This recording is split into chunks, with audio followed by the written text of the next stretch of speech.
Chirackal, MST. He will now give us the message of this occasion. Honorable Chief Guest, Mr. Joseph George, Manager Father Siju, Headmistress Mrs. Jessamma Thomas, parents, teachers, my dear children.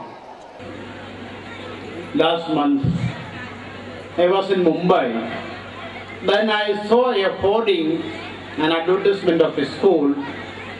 On that I saw it is written, "We create wealth makers." So I think they wanted to attract the parents. Those who want their children after their schooling should be making money. They will be wealthy. But I don't know whether you parents, with what purpose, with what intention you have put your children in our school. I think I am sure everybody will have one intention. That is, my child should have a bright future. He should have a good career. Or he should be famous. And of course, having a lot of money also.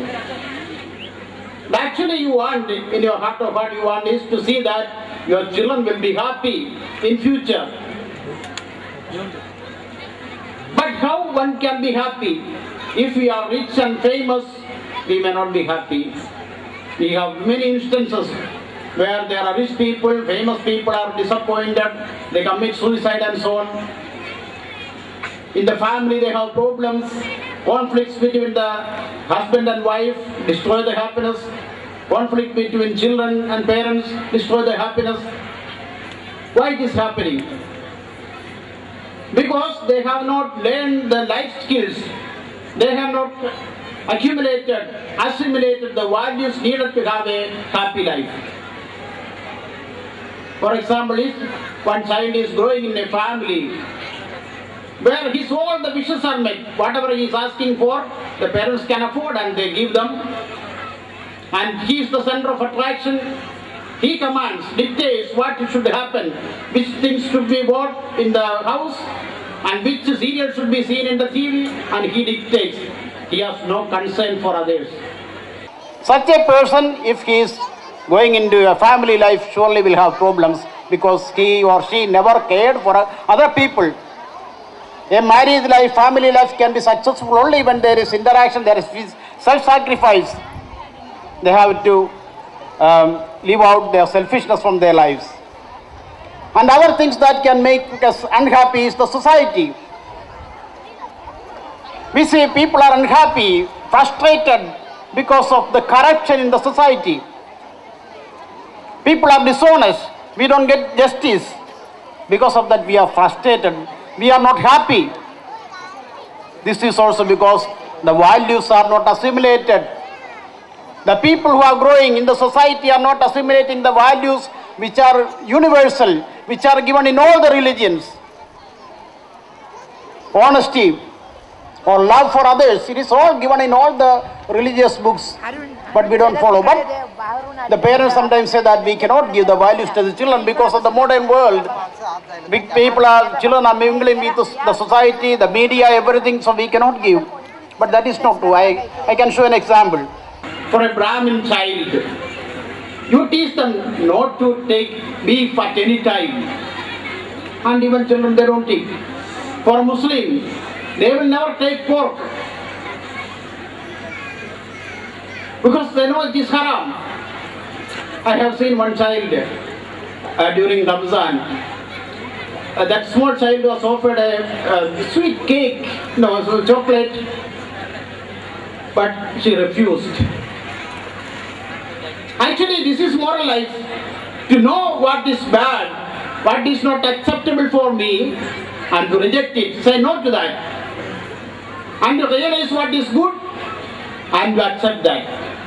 The same child, when he is growing up, why he cannot say no to the drugs, no to pornography, even if it is pleasurable, because they are not given that emphasis for that. This is because we are following a religion which is hollow, because we are not following the essence of religion, that is the teachings of gurus, the teachings in the holy books. That is the problem. I will tell you a story.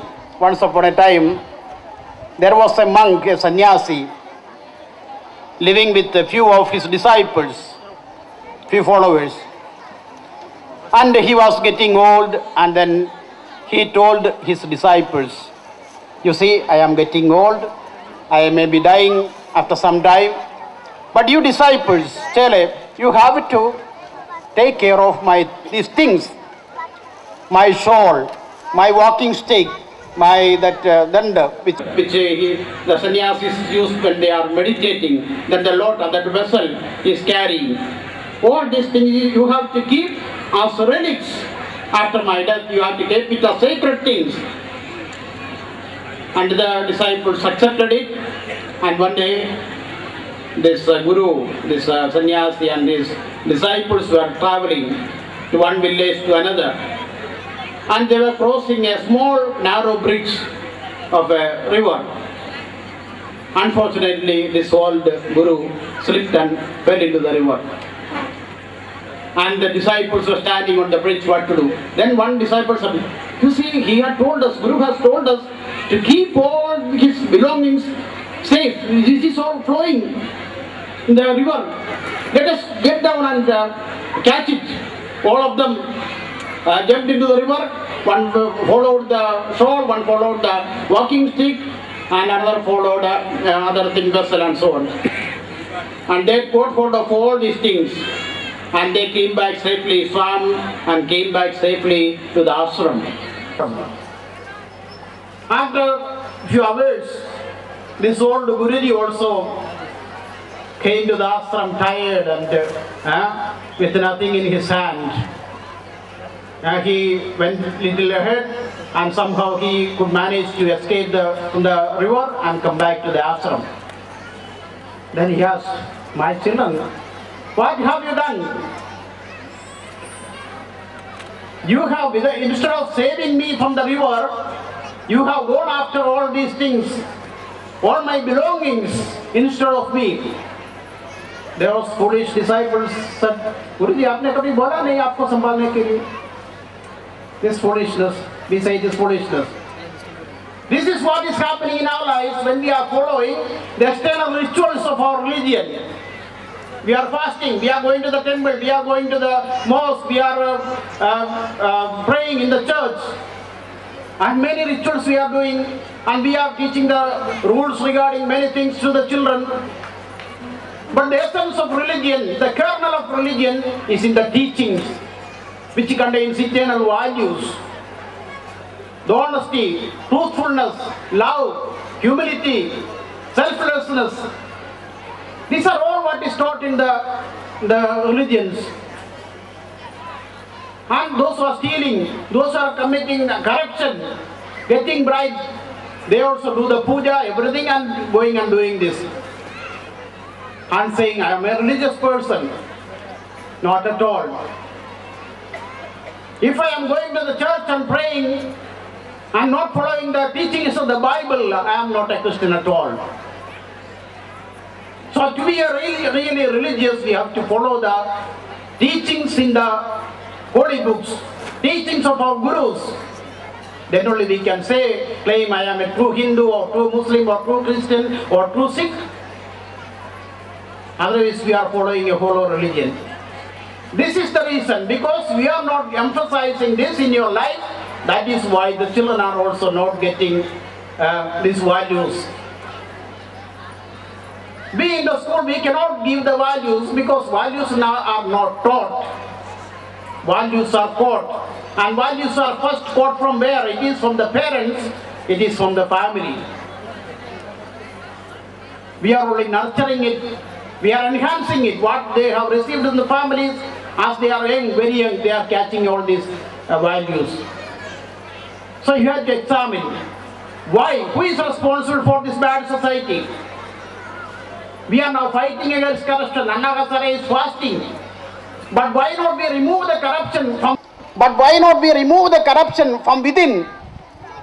Why should there should be a law for this? Many of our rituals we don't have a law. You have to go to the temple. No, there is no Parliament has passed a law, you have to go there.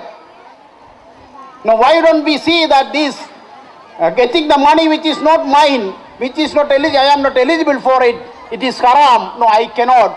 You can say no to that. If everybody is doing that, our India will be free of corruption. I was thinking Anna Hazare will do. Tell all his followers, you take an oath, a promise that I will not take bribe at all, and I will not be part of this corruption, I will not give bribe. Why can we take? At least we say that in the whole India we cannot change. But we can light a candle. In your emblem, you can see a word, be the light of the world. You can light a candle, and each one lights a candle, then the whole darkness will go. Darkness of this corruption, injustice will go. So that is what we are trying to give. So in St. Thomas School, we are not creating money makers, but we are making real citizens who will be able to contribute to the society, who will make the society a better place to live in. That is what we need. For the next generation, what we can offer is a society where we can get justice, where we can live in harmony, where we can go out freely without fearing the terrorism we will be attacked. A society where we can sleep safely without fear that we will be robbed of all these things from our house. Because now we are not peaceful, we are not happy, because we have fear in our lives. We are frustrated about the injustice that is going on in the society, the corruption that we have to remove. That is why in our emblem you have seen 3 words: truth, integrity and excellence. Truth means honesty. If you are committed to truth, then this corruption will go. Integrity, we can say integrity of character, means what we believe and what we do should integrate. It has to come together, then it is called integrity. So what we are thinking, what we are preaching, what we are saying to others, I think even those who are following and shouting before Anna Hazare, many of them must be corrupt. I am sure. Not all of them are very clean. All those who are thousands of people gathered there must be. So they fight for something, but at the same time they don't fight this in their lives. So that is against integrity. Then there is the word excellence. When we hear excellence, we feel that it is excellence in studies, excellence in arts or cultural programs. My child should excel in everything except morality, except character. That is what we want. But the excellence in real sense has to be excellence of character. That is what we have to build up in the lives of our children. That is what St. Thomas School is trying to do. I don't say that we have achieved the best, but with your cooperation only we can achieve this. So that we can impart the values to the children only with your help. So St. Thomas School, St. Thomas, the Apostle of India, in the invitation card you can see there are 4 Thomases. St. Thomas School, then myself, Father Thomas Chirackal, then another Father Thomas Karame, then there is J. Thomas, headmistress. 4 Thomases. Because why? Because in Kerala, many have this name Thomas, because we are so much fond of Saint Thomas, who came to India in the 1st century. He was a disciple of Jesus Christ. So Christianity was here in the 1st century, 2000 years ago. Some people think that only 200 years ago, maybe with the colonizers, Christianity came. No, it is not true. So Christianity was here, it has grown here, it has its roots in India. It is not something foreign, European. Even Jesus is not a European, he is an Asian. So in this, following the footsteps of St. Thomas, who is a disciple of Jesus, who taught us to love one another, to be honest, to be forgiving, to be humble. These are all eternal values which is seen in every religion. That is what we are thinking of imparting. And I hope we will succeed in that with your participation, because the teaching, education is not a job of for the management, the teachers and staff. Your work is over, you just leave the children here and see how the teachers are teaching, you are looking at the homework and criticizing, no. So it is a collaborative effort, education is a collaborative effort. The teachers and management, together with the parents and the society, we educate children, not with the teachers alone. So it is there should be collaboration. There should not be a distinction that the management and staff on the one side during the PTA meeting or parents meeting, you on the side, you are looking at the fault, but you have to see, you have to help us to improve. It is a collaborative effort.